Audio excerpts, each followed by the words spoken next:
The dampness of the night had settled deep into my bones, a persistent cold ache that felt like an incurable disease. Every breath I took was a sharp reminder of my place in this world that was once my home. Next to me, Thor, the family's old German shepherd, snored softly, his warm back pressed against mine in an instinctive act of canine solidarity. He at least didn't see me as an intruder. We were two aged souls, worn down, sharing our exile in the darkest corner of the garden. I opened my eyes. Through the worn canvas of the tent that served as my bedroom, the sky was beginning to tinge with a pale blue, heralding a dawn I did not welcome.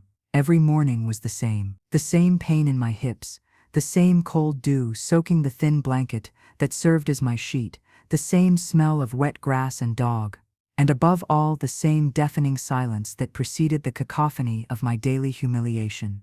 My name is Esperanza Mendoza. I am 78 years old, and this is the story of how the great love of my life rescued me from beyond the grave. I wiggled my toes, numb from the cold. I felt every one of my joints as if they were filled with ground glass. I remembered mornings in the matrimonial bed I shared with Roberto for 52 years. He would always wake first and make coffee, bringing me a steaming cup with that smile that lit up his entire face. "For my Esperanza," he would murmur, kissing my forehead. Now my son-in-law, Carlos, brought me a plastic plate with leftovers from the previous night's dinner, if he remembered. Everything changed when Roberto passed. A swift, silent heart attack that took him one afternoon while he was pruning his rose bushes. My world crumbled, and into that void, my son Miguel and his wife, Valeria, moved like vultures. "Mom, you can't be alone," they said with honeyed voices that couldn't quite disguise their greed. "Come live with us. We'll take care of you." Blind with grief, I agreed. I left the house full of memories, believing in filial kindness. But the kindness lasted as long as the mourning period. 1 month later, my room was full of Valeria's little things. 2 months later, they moved me to the living room sofa. And when Thor, who slept in the garden, started howling at night, Valeria came up with the perfect solution. "It's just for a little while, Mama Esperanza," she said, with that fake smile that never reached her eyes of ice, "until you get used to it. Besides, it will be company for Thor. He's old, like you. You'll understand each other." Miguel, my own son, the boy I had held in my arms, whom I taught to read, whom I comforted when he broke his arm riding a bike, said nothing. He looked down. That was the first night I slept here, in this olive-green tent that smelled of mold and defeat. A noise from the house made me hold my breath. The sliding glass door opened with a soft squeak. It was Carlos, Valeria's husband, a gray, subdued man who lived in his wife's shadow. He carried a bowl in his hand. "Good morning, Doña Esperanza," he whispered, almost ashamed. He approached and handed me the bowl. It was watery oatmeal, without sugar. "It's chilly today," he added, not daring to look me in the eye. "Thank you, Carlos," I said, and my voice sounded hoarse, like a whisper of dry leaves. He nodded and retreated quickly, as if my misery were contagious. Thor stretched and licked my hand with his rough tongue. I gave him a spoonful of oatmeal, which he devoured eagerly. "You're a true gentleman, old friend," I murmured into his ear. He responded with a slight wag of his tail. From my tent, I could see Valeria's perfect house, straight lines, white walls, enormous windows that revealed a pristine and cold interior. Nothing remained of the warm, cluttered home Roberto and I had built. Valeria had modernized it. She had thrown out the solid wood furniture Roberto loved so much, the photographs on the walls, the books, everything replaced by minimalist objects that looked more like sculptures than useful things. It was a show home, not a home. The sound of laughter came from the kitchen. Miguel and Valeria having breakfast. I could hear my daughter-in-law's high-pitched voice, sure and domineering, and my son's fainter replies. When had he become so weak? When had he allowed his backbone to be removed? I remembered the strong, caring man he had become, the one who cried with happiness when his daughter Sophia was born. Now he was an echo, a shadow that obeyed orders. My granddaughter Sophia, 17 years old, was my only ray of light, a sensitive, intelligent girl who saw the situation with a clarity that shamed the adults. Often, she would sneak into the garden at night with an extra blanket or a thermos of hot chocolate. "Grandma, this isn't right," she would say, her large dark eyes filled with indignant tears. "She's, my dear. Don't worry about me. You focus on your studies. Get away from here," I would respond, stroking her cheek. But she would shake her head. "I can't leave you alone." The sun began to warm the tent canvas, creating a greenhouse effect that momentarily relieved the cold in my bones. Today was an important day. Roberto's lawyer, Mr. Castillo, a righteous and loyal man, was coming to the house. After my husband's death, everything had been in limbo. Roberto handled all our affairs. He was meticulous. I trusted him blindly. He took care of protecting me. Now I understood the bitter meaning of that word.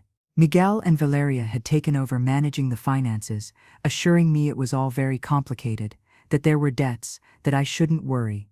But something in their looks, in their urgency to sell me the idea that we were poor, didn't add up. Roberto was a hard-working man, a visionary who had started with a small hardware store and turned it into a prosperous construction supply business. He was always cautious with money. Debts, it was unlikely. The sliding door opened again. This time it was Valeria. She looked impeccable, as always, in a beige pantsuit, and her hair pulled back in a perfect bun. Her expensive perfume reached me before she did, a Swedish scent that felt artificial to me. "Good morning, Esperanza." She never called me Mom. "Mr. Castillo is coming today. Miguel and I will handle it. You rest. You wouldn't want to burden yourself with legal matters, would you?" Her tone was condescending, as if she were talking to a child or a senile pet. She looked me up and down, and her nose wrinkled slightly, as if the smell of me or the tent was offensive. "So you know," I said, keeping my voice as firm as I could. "Mr. Castillo is coming. As Roberto's widow, I have the right to be present." A shadow of irritation crossed her perfect face. "Of course, but we want to spare you unnecessary stress. You've already been through so much." Her smile was tight. "Besides, it's just paperwork. Miguel is your son. He will look after your interests." "My interests?" I thought bitterly. My interests seem to be limited to not getting the tent wet when it rains. "I would prefer to be there, Valeria." I looked her directly in the eyes, defiant. For a moment, I saw a flash of surprise in hers. I didn't usually oppose her. "Suit yourself," she said dryly. "But please make yourself presentable. You wouldn't want to look pitiful." She turned and went into the house, literally and figuratively shutting the door in my face. I was left trembling, not from cold, but from contained rage. Thor rubbed against me, emitting a small whine of concern. I got up with effort, each movement a small battle against rheumatism and indignity. My entire world was contained in an old suitcase and a plastic bag, 3 dresses, 2 changes of underwear, a worn-out sweater, and a faded photograph of Roberto and me on our wedding day. Him tall and proud in his suit. Me in a simple white dress, looking at him as if he were the center of my universe, because he was. Grabbing my old bag, I limped towards the guest bathroom, the only one I was allowed to use. It was small and impeccably clean, as if no one ever used it. I looked at myself in the mirror. An old woman with a face carved with wrinkles, tired eyes and white, disheveled hair looked back at me. Who was this woman? Where was the Esperanza who laughed, who loved, who lived? I washed my face with cold water, trying to refresh my thoughts. I combed my hair as best I could and put on the least worn dress, a navy blue one that Roberto had liked.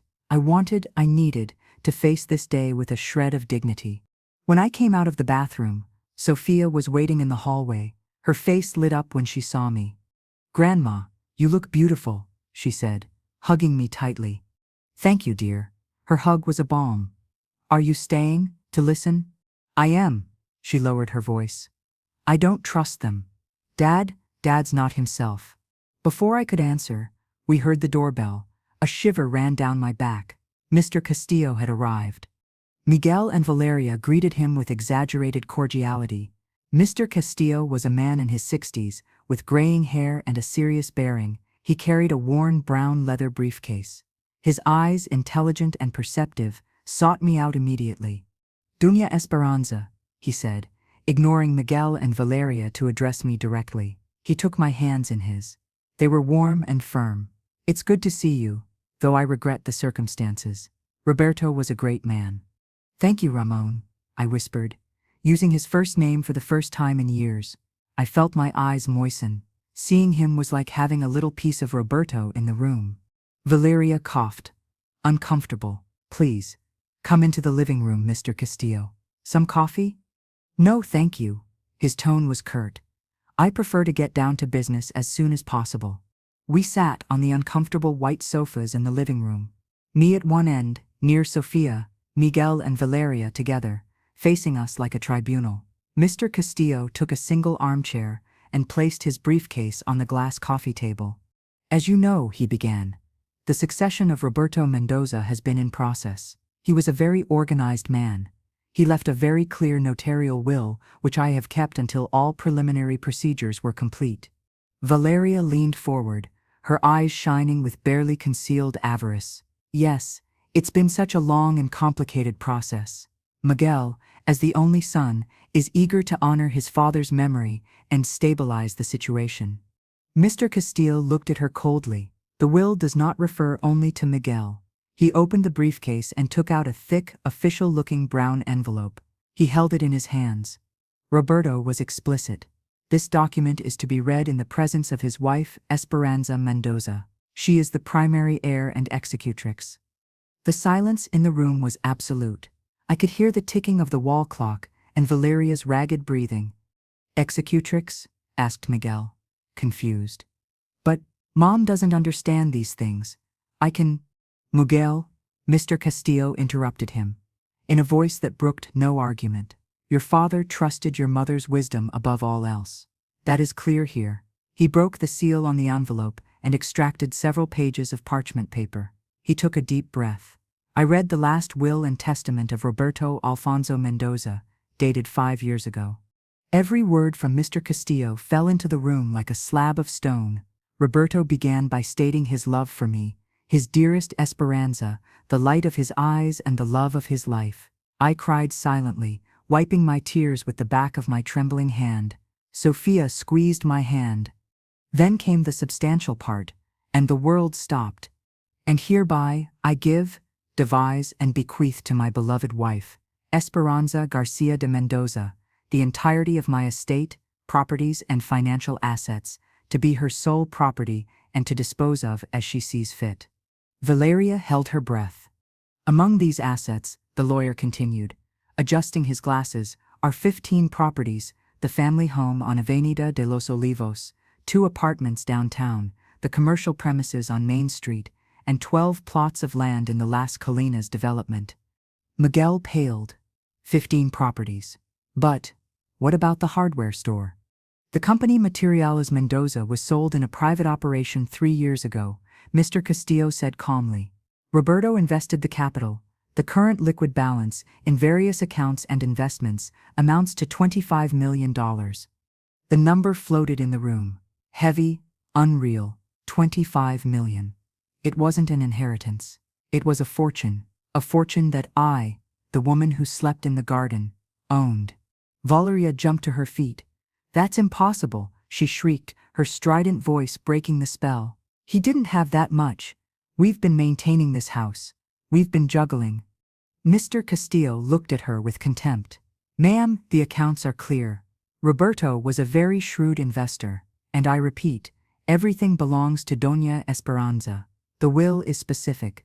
"Miguel," he turned to my son, whose face was a mask of disbelief and confusion, "your father leaves you a sum of $100,000 as a gesture of his affection. To your daughter, Sofia, he leaves a university fund that will cover her studies and an additional sum for when she turns 25.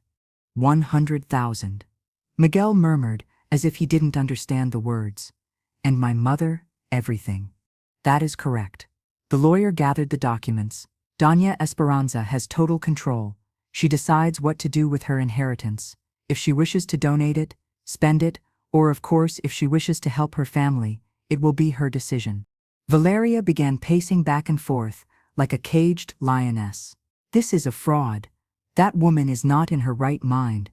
She can't manage that. She'll spend it all or be swindled. Miguel, say something. But Miguel couldn't speak. He looked at me, and for the first time in years, I saw something more than indifference or annoyance in his eyes. I saw fear, a deep, genuine fear. Mom, he managed to say, his voice broken.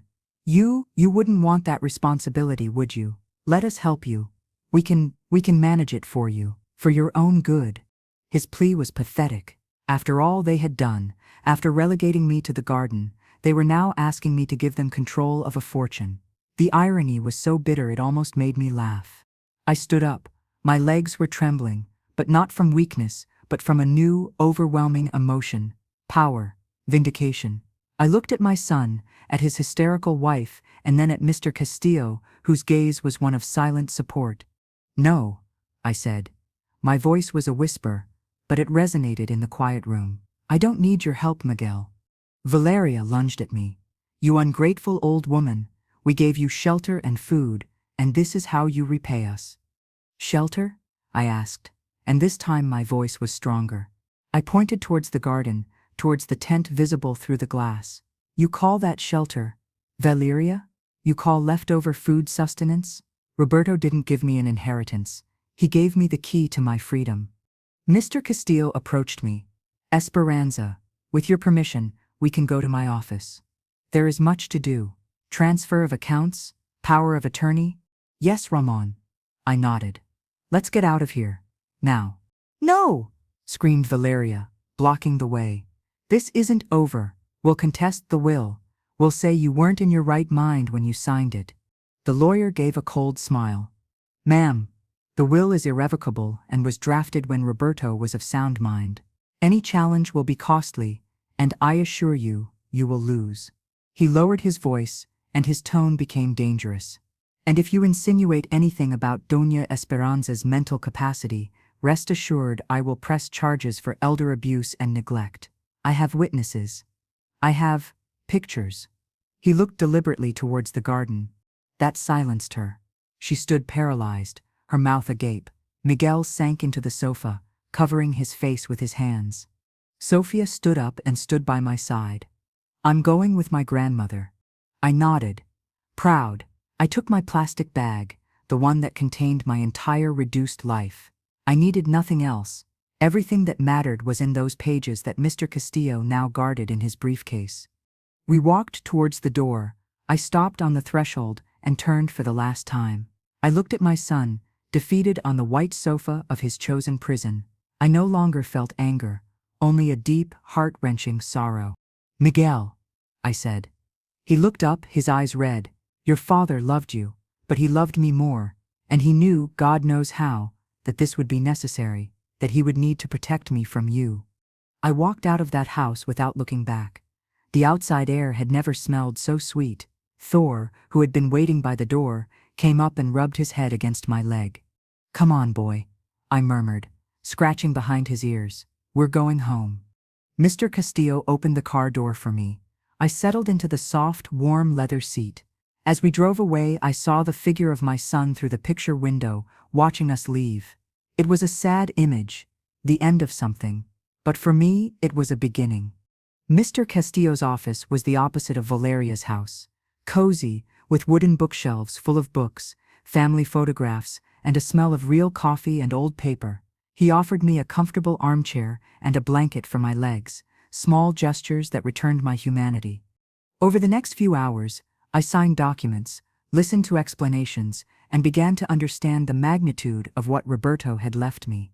It wasn't just money, it was security, independence, power. It was his way of telling me, from beyond, that he had always loved me and would never abandon me. What do you want to do, Esperanza? Mr. Castillo asked me, pouring me a cup of tea. You can buy a house, travel, whatever you wish. I looked out the window, at the city that had been my home for 60 years. First, I need a place to live, a place of my own, and I want to see my granddaughter. I want Sophia to know she always has a home with me. That can easily be arranged. He nodded. And Miguel? A pang of pain shot through my chest. I don't know, Ramon. He made his choices, now I must make mine. He arranged a suite for me in a discreet but elegant hotel.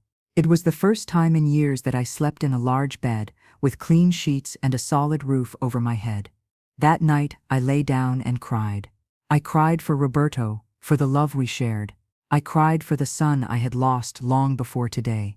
And I cried with relief, with an overwhelming gratitude towards the man who, even in death, had been my savior. The next morning, the phone in the room rang. It was Sophia. "Grandma, are you okay?"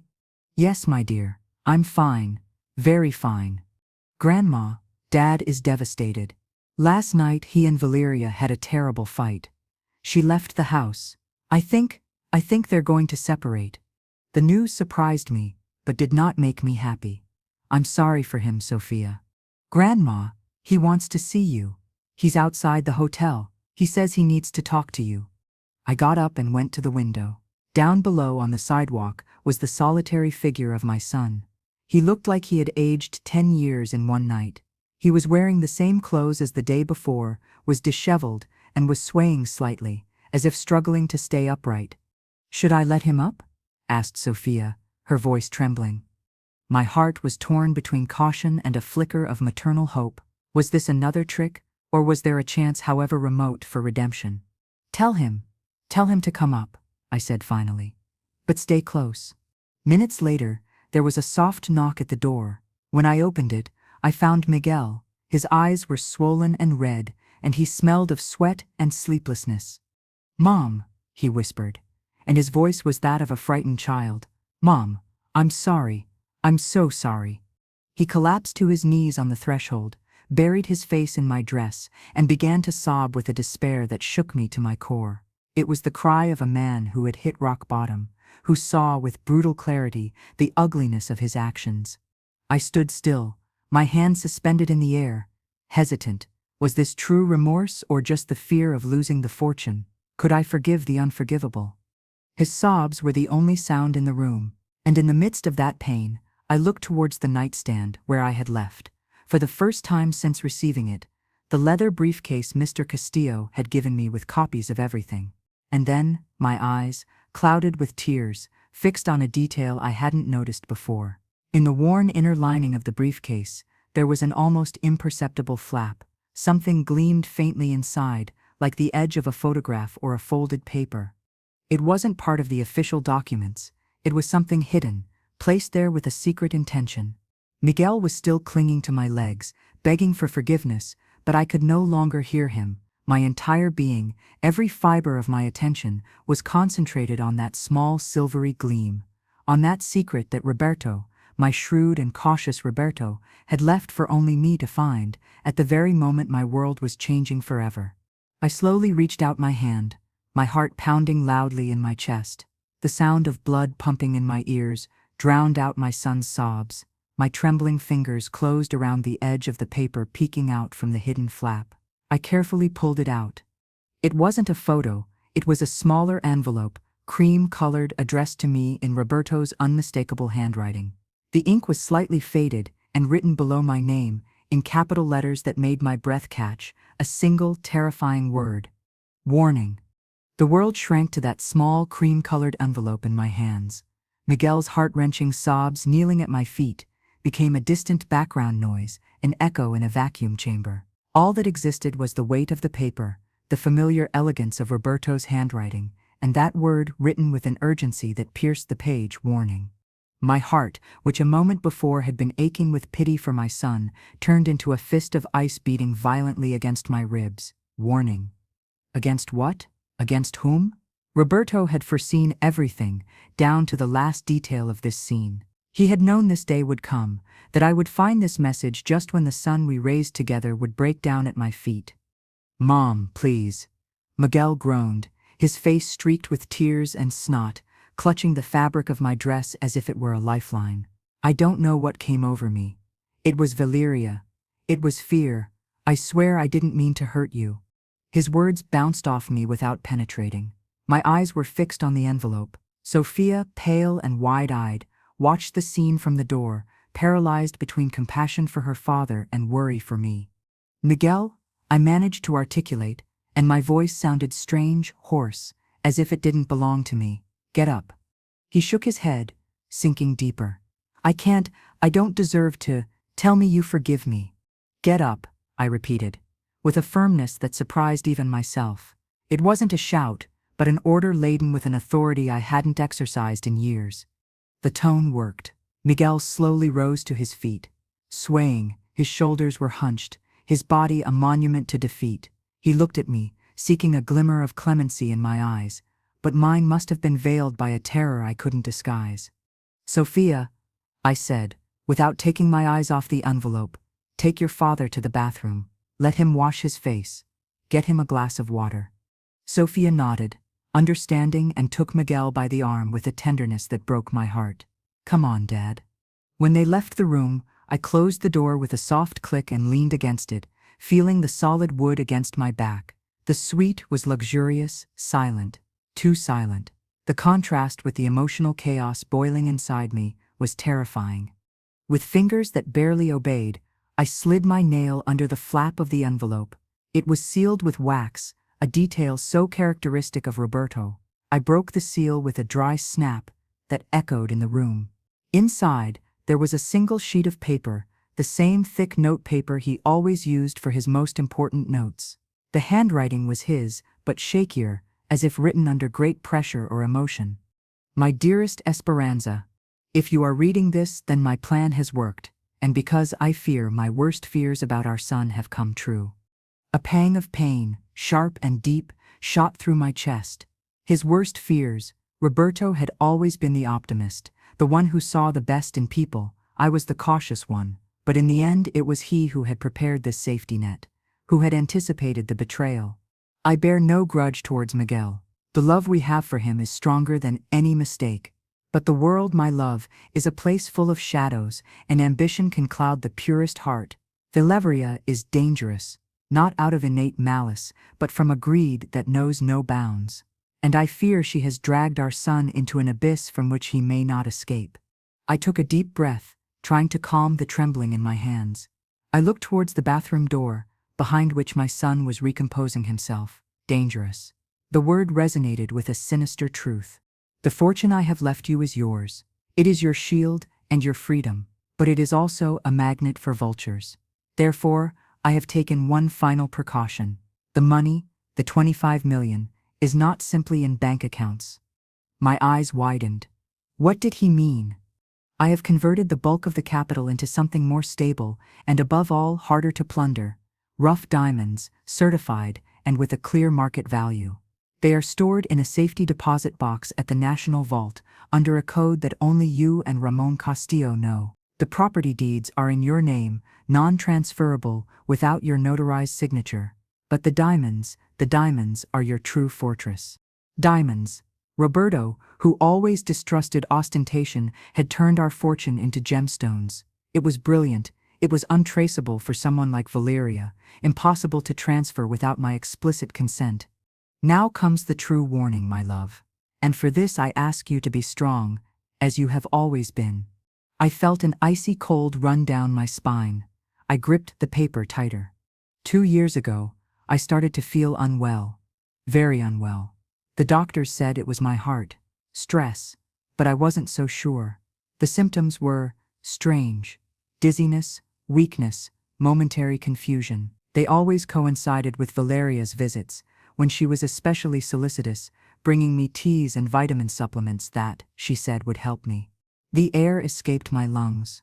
A horrible suspicion began to germinate in my mind, so monstrous that I tried to reject it immediately.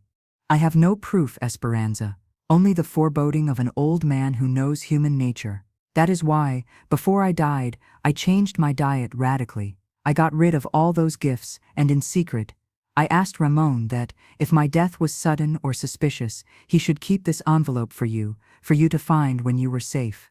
Tears blurred my vision.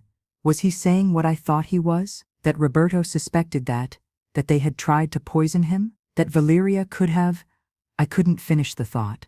It was too horrible. Again, I have no proof. Only the instinct of a husband who wants to protect his wife until his last breath.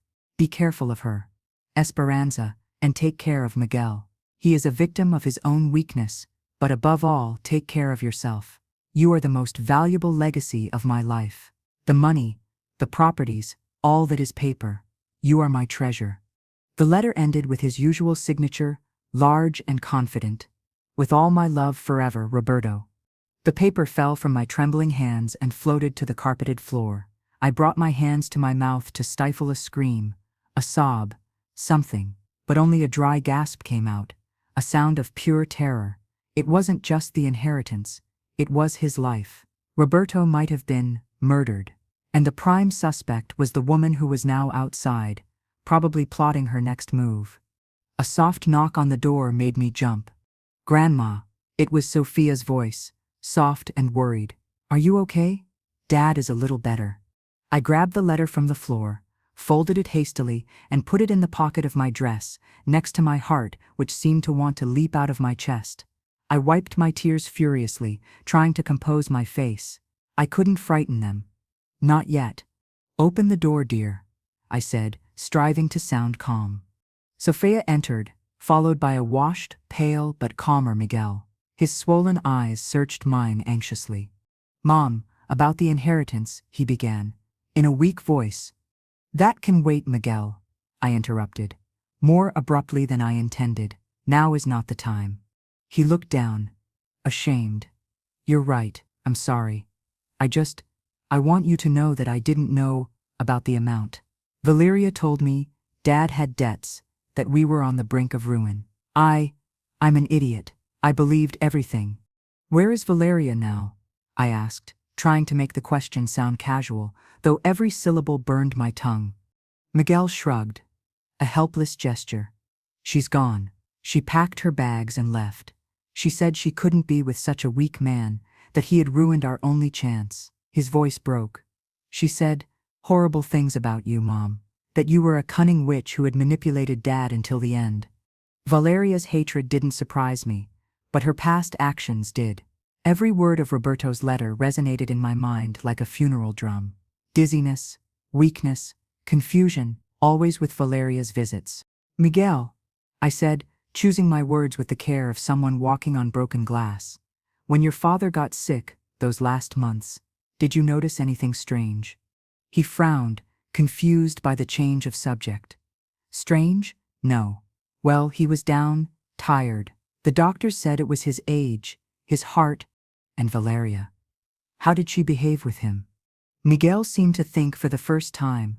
"She was very attentive, more than usual. She brought him special meals, teas. She said she wanted to help him recover." Suddenly, his eyes clouded with a memory. "Once, I remember Dad complained that a tea tasted bitter. Valeria laughed and said it was the medicinal herbs. That's how they were. A bitter tea. Vitamin supplements." The suspicion coiled in my stomach like a venomous snake. I had to talk to Ramon Castillo. Immediately. At that moment, the phone in the suite rang, strident in the tense silence. All three of us jumped. I picked it up cautiously. "Doña Esperanza." It was the deep, calm voice of Mr. Castillo. "I just wanted to make sure everything is all right." "Ramon," I said, and noticed how my voice trembled despite my efforts. "I need to see you, now. It's urgent." There was a pause on the other end of the line, catching my tone. "Of course. I'm at the office. Can you come?" "Yes. I'm coming right now." I hung up and turned to Miguel and Sofia. "I have to see Mr. Castillo, pending matters." "I'm coming with you," Miguel said immediately, with a flash of his old determination, now tinged with a desperation to reconcile. I shook my head firmly. "No, it's better if I go alone. You stay here, rest, we'll talk later." The disappointment on his face was palpable, but I didn't care. I couldn't trust him. Not yet. Not with Roberto's warning seared into my mind. "Grandma, I can go with you," Sophia offered, her gaze full of an understanding beyond her years. She seemed to sense that something serious was happening. I nodded. "Yes, Sophia, come with me." We rode down the elevator in silence. I held my purse tightly, feeling the edge of Roberto's envelope through the fabric of my dress. Every time I closed my eyes, I saw his shaky handwriting, the word warning. The taxi took us to Ramon Castillo's office. He was waiting at the door, his face serious. When he saw me, his expression softened with concern. Esperanza, what's wrong? You look like you've seen a ghost. Something like that, Ramon, I murmured, entering and collapsing into the leather armchair. Sophia sat beside me, taking my hand. I handed him the crumpled envelope. This was hidden in the briefcase. Read it. Ramon took the paper, put on his glasses, and began to read. As he did, his face transformed. Surprise gave way to disbelief, and then to a deep, dark anger. When he finished, he laid the letter on the desk with a trembling hand. My God, he breathed, taking off his glasses and rubbing his eyes. Roberto, he was always the smartest man in the room. Did you know anything about this, Ramon? I asked, desperately seeking an anchor in reality. I knew he distrusted Valeria, that he had taken extreme precautions with the will. But this, the symptoms, the suspicion, he shook his head, dismayed. No, I had no idea. He never told me so clearly. He only insisted that the will must be irrevocable and that you must have total control away from her influence. Do you think that she could have? I couldn't finish the sentence. Ramon sighed, a sound laden with grief. Esperanza, without proof, it's only a terrible suspicion. But Roberto was not a man given to paranoia. If he thought it possible, he left the sentence hanging in the air, and its meaning enveloped the three of us like a toxic fog. The diamonds, I said, changing the subject. I needed a plan, action. I couldn't afford to be paralyzed by horror. Where are they? At the National Vault, as it says, under maximum security. The code is a combination only the two of us know. The date you met, followed by your mother's first name. A code that only Roberto and I could know. A last gesture of intimacy. Tears came to my eyes again, but this time they were of a pain mixed with infinite tenderness. We must proceed with caution, said Ramon, regaining his professionalism. If Valeria is capable of what Roberto suspected, now that she knows she will get nothing, she could become unpredictable. Do you think that I am in danger?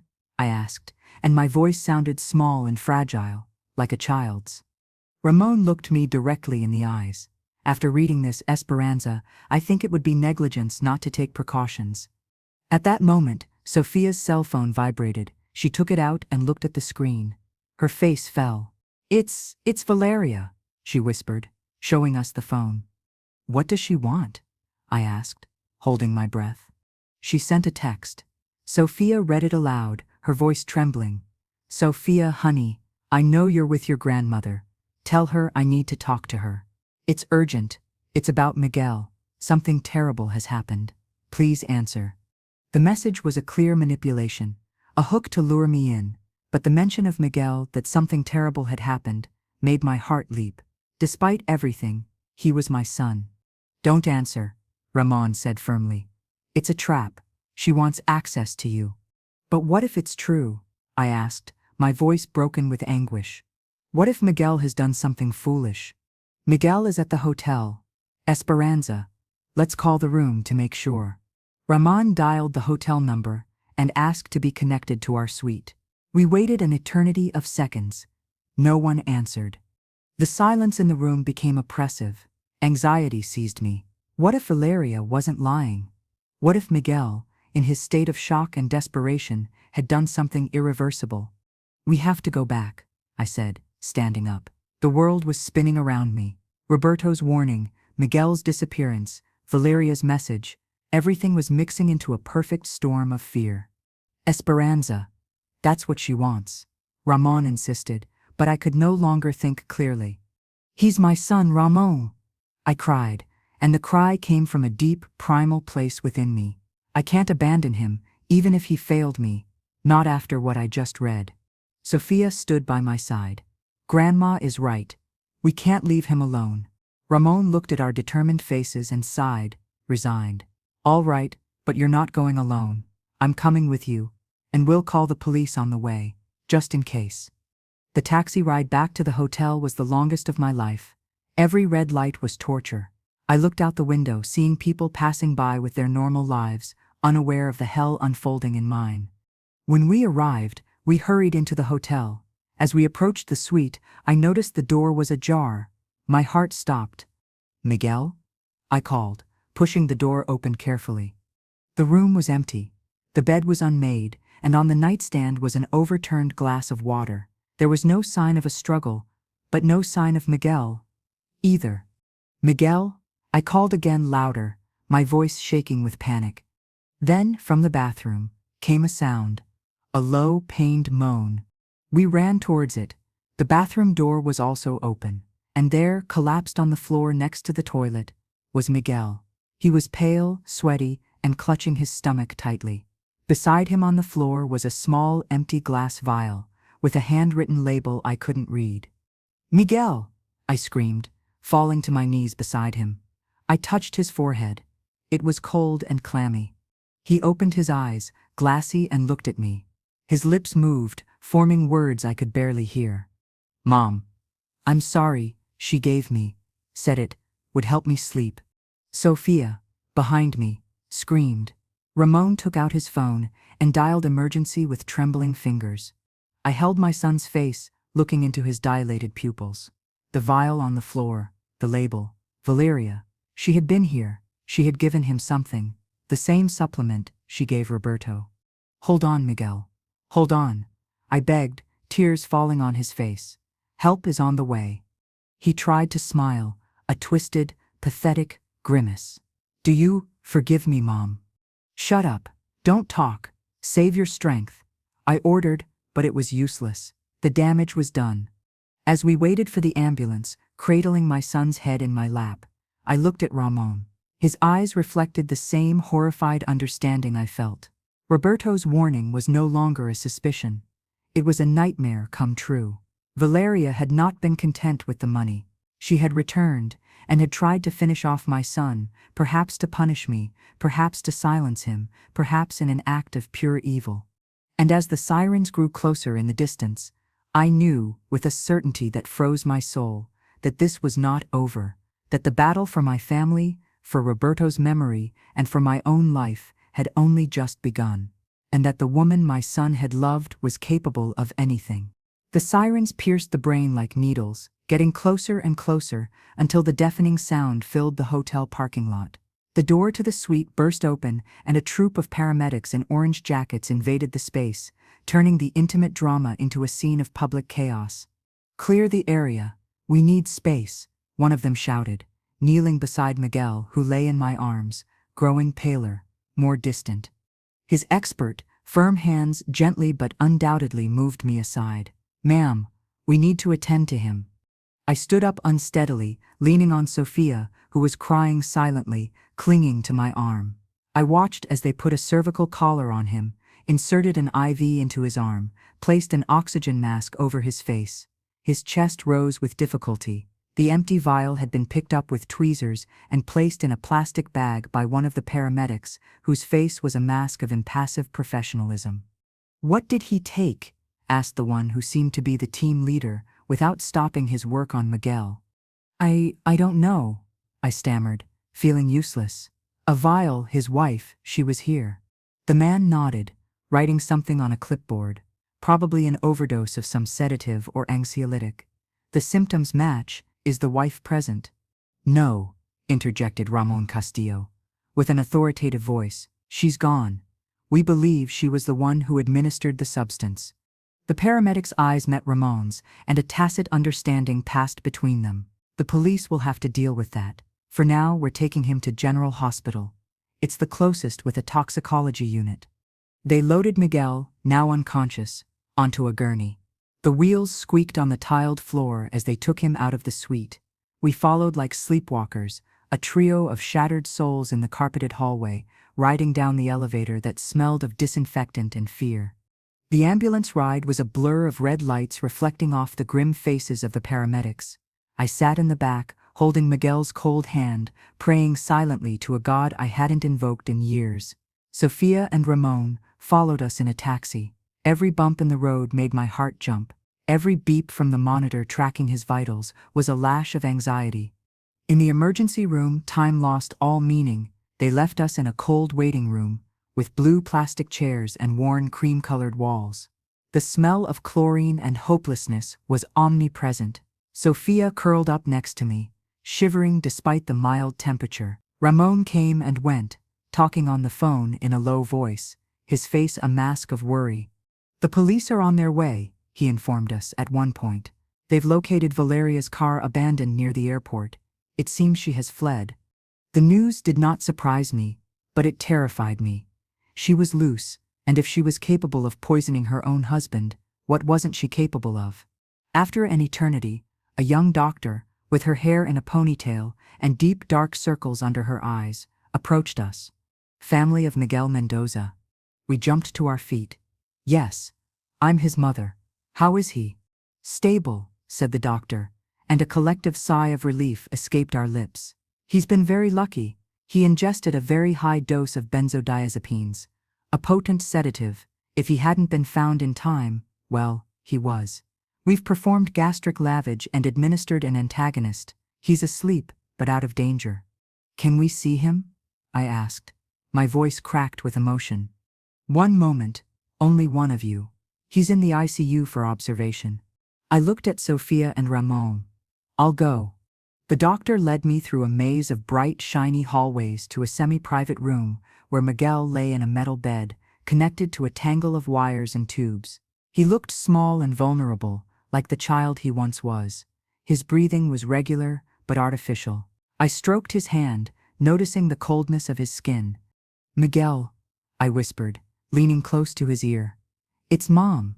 You're safe. His eyelids fluttered slightly, but did not open. However, I felt a slight squeeze on my fingers. He was listening. He was there. I sat by his side, watching every movement of his chest, every line on the monitor. The hours passed. The police arrived, took my statement with distant courtesy. I told them everything, from my confinement in the garden to Roberto's letter, omitting only the most intimate details of the inheritance.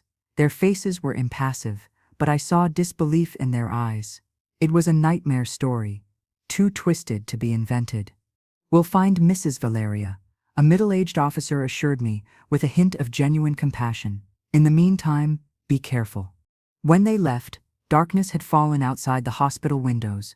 Ramon had gone to attend to urgent matters, promising to return first thing in the morning. Sophia dozed in a chair in the waiting room, exhausted. I was alone with my son, and with my thoughts. Roberto's letter burned in my pocket. His words, "Take care of Miguel. He is a victim of his own weakness," resonated in the quiet of the room. I looked at my son's gaunt face, the shadows under his eyes, his parted mouth. I no longer felt anger. The anger had been consumed in the fire of fear and worry. What remained was immense sorrow, a dull pain for the man he had become, and for the sweet, affectionate child he had been. I remembered when he was 5 years old and fell off the swing in the garden. I ran to him, picked him up in my arms, and he buried his crying face in my neck, saying, "Mommy, you make it better." Now, decades later, he was hurt again. And again I was there. But this time, the wound was not physical. It was of the soul, and I didn't know if I had the power to heal it. "Miguel," I whispered again, fighting the sleep that clouded my vision. "I forgive you." I don't know if he heard it, but I needed to say it. The forgiveness wasn't for him. Not yet. It was for me. It was to release the weight of resentment that had anchored me to misery. Roberto had given me financial freedom. Now I had to earn my emotional freedom. Suddenly, Miguel's hand moved.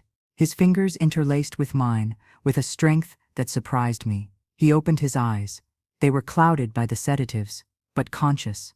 He looked at me, and in their depth I saw a glimmer of the clarity that had been absent for so long. "Mom," he murmured, his voice hoarse and weak. The box." I leaned closer. "What box, son?" "Dad gave me a box. Years ago," he said, "to only open it if everything went to hell." He swallowed with difficulty. "It's in the storage unit, the small one, at the old hardware store." A box. Roberto had given Miguel a box.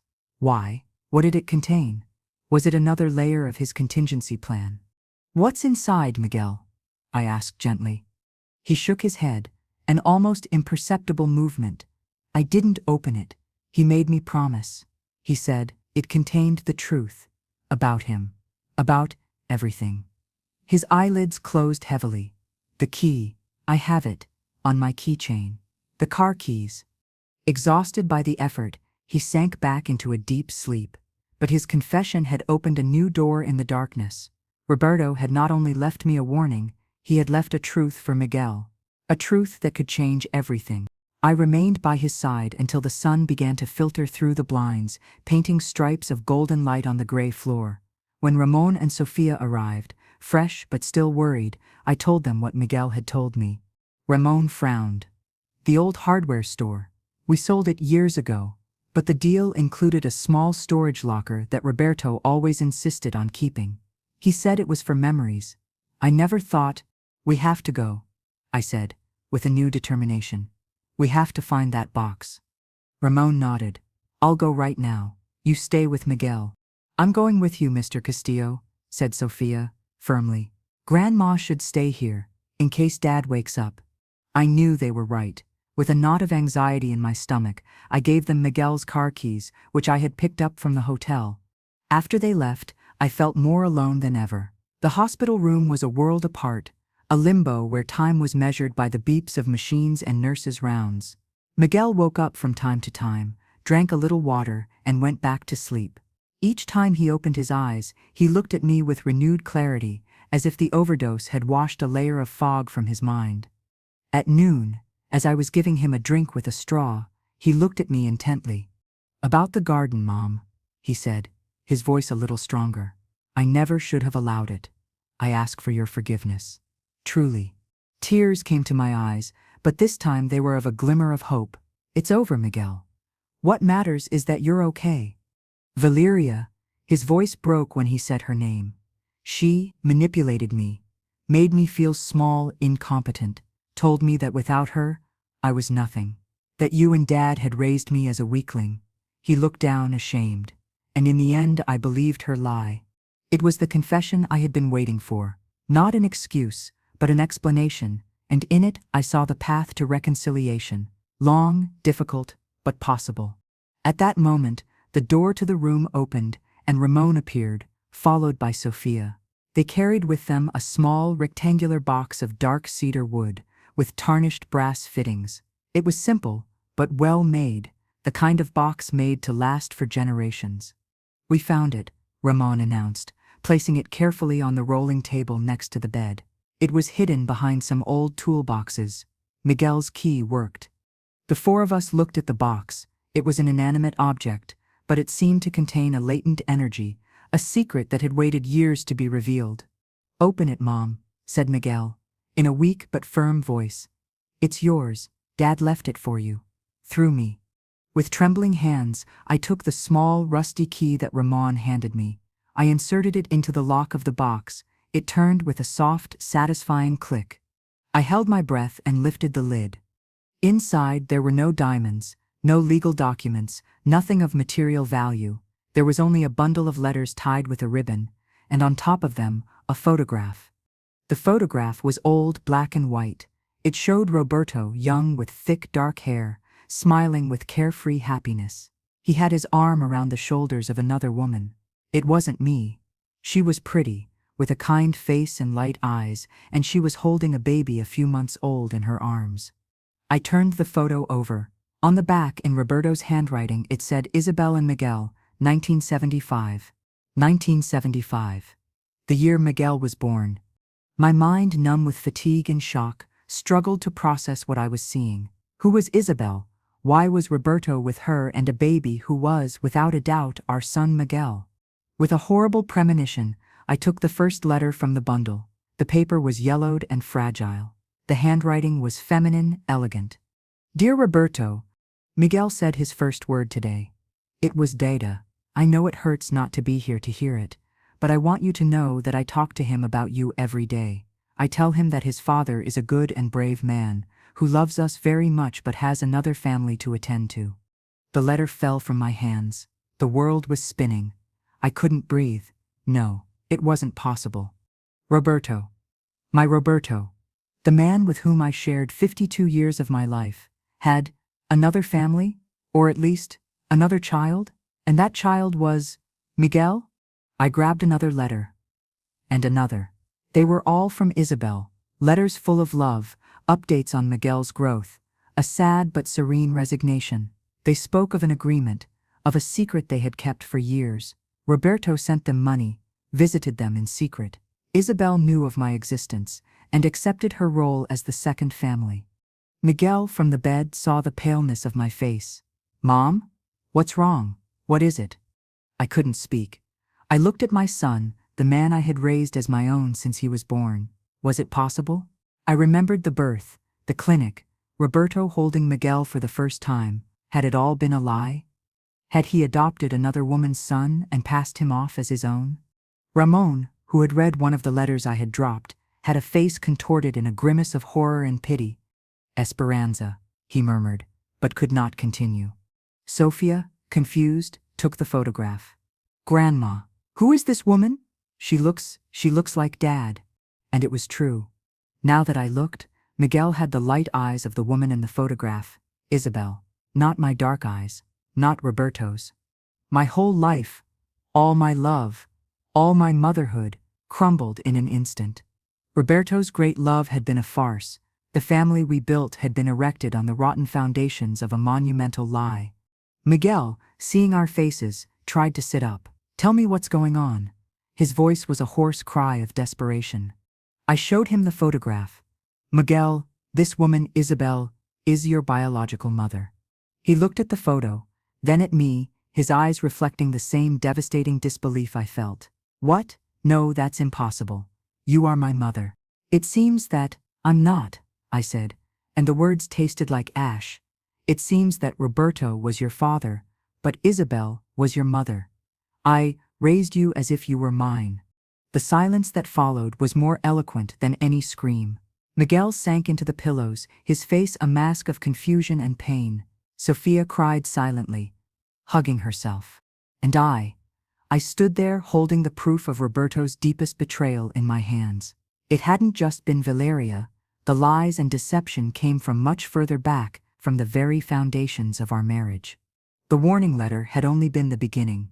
This box, this truth, was the final blow. Roberto had not only protected me with money, he had condemned me with a secret that would forever shatter the memory of the love we believed we shared. I looked at Miguel, my son not son, and in his eyes I saw the same abyss that was opening in mine. We were no longer mother and son. We were two victims of the same lie, two castaways in a sea of betrayal. And in that moment, as the revelation enveloped us in its cold embrace, I knew that the fortune, the diamonds, the freedom, none of it mattered. Roberto had bequeathed me wealth, but he had robbed me of my past.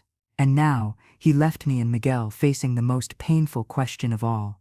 If it had all been a lie, what was left that was true? The silence in the hospital room was so thick you could feel it, a physical weight that oppressed the chest and made every breath an effort. The photograph of Roberto, Isabel, and the baby Miguel lay on the white blanket, a stain of the past poisoning the present. The letters, tied with their innocent ribbon, seemed to scream from the cedar box. Miguel did not cry. He did not scream. He simply looked at the photo with an expression of absolute emptiness, as if someone had disconnected his soul. His eyes, those light eyes that I now understood were not mine, scanned the faces in the photograph over and over, seeking a truth his mind refused to accept. "It's a lie," he murmured, finally, his voice a broken thread. "It has to be." Ramon, pale and visibly affected, took another letter from the bundle. He read it silently, and then, with a trembling hand, handed it to me. "Esperanza, this clarifies things a little, or complicates everything." It was a letter from Roberto, addressed to Isabel. The date was from almost 40 years ago. "My dear Isabel, thank you for your understanding. I know it's not easy. Watching Miguel grow up through your letters is both a blessing and a torture. Esperanza is a wonderful mother to him. She loves him with all her soul. Sometimes, when I see them together, the remorse consumes me, but I know it was the right decision. You were not ready to be a mother, and I could not give him my name without destroying Esperanza. This is the life we chose, the burden we must bear. Take care of our son, and remember, the secret dies with us." The letter fell from my hands. It wasn't a love story. It was a story of obligation, of a mistake, of a child born from a relationship Roberto had kept secret. Miguel was his biological son, yes, but I was not his mother. Had I been a nanny? The naive wife who raised her husband's son with another woman. The pain was so sharp, so visceral, that I doubled over, gripping the edge of the bed to keep from falling.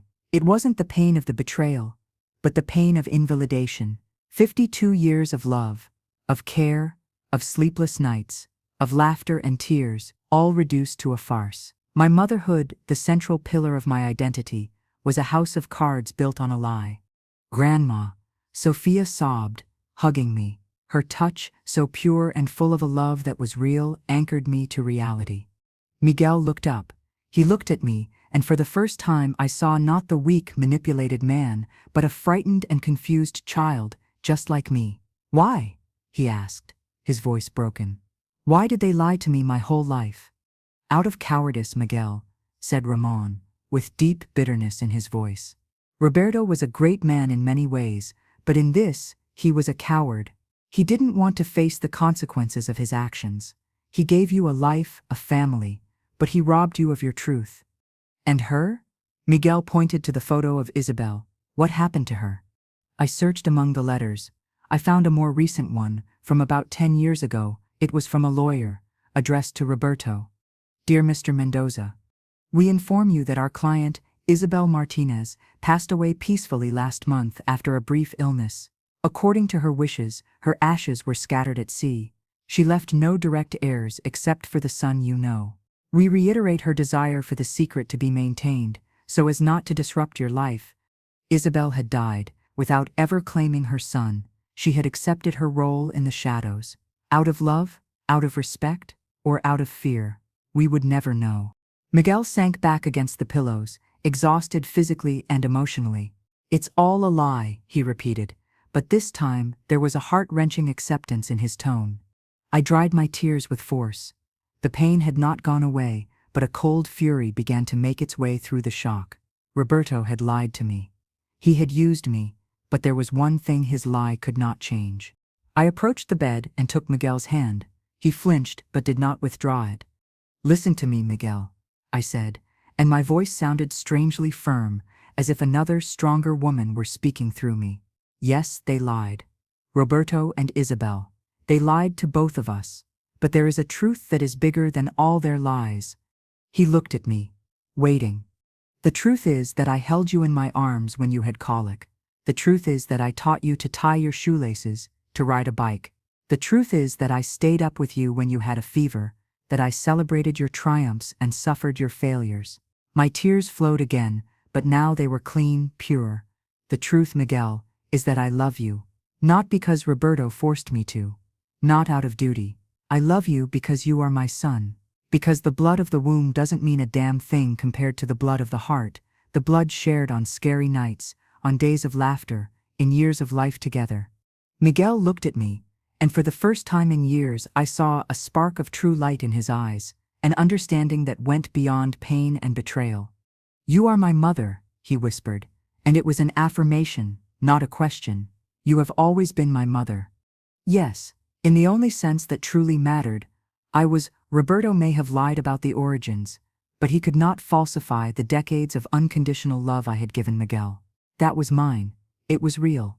Sophia came over and hugged us both, forming a circle of 3, united not by blood, but by choice, and by a love that had been tested by fire, and had emerged, battered but intact. Ramon, his eyes shining, cleared his throat. "There are more things in the box." Beneath the letters, there was a thicker envelope. I opened it.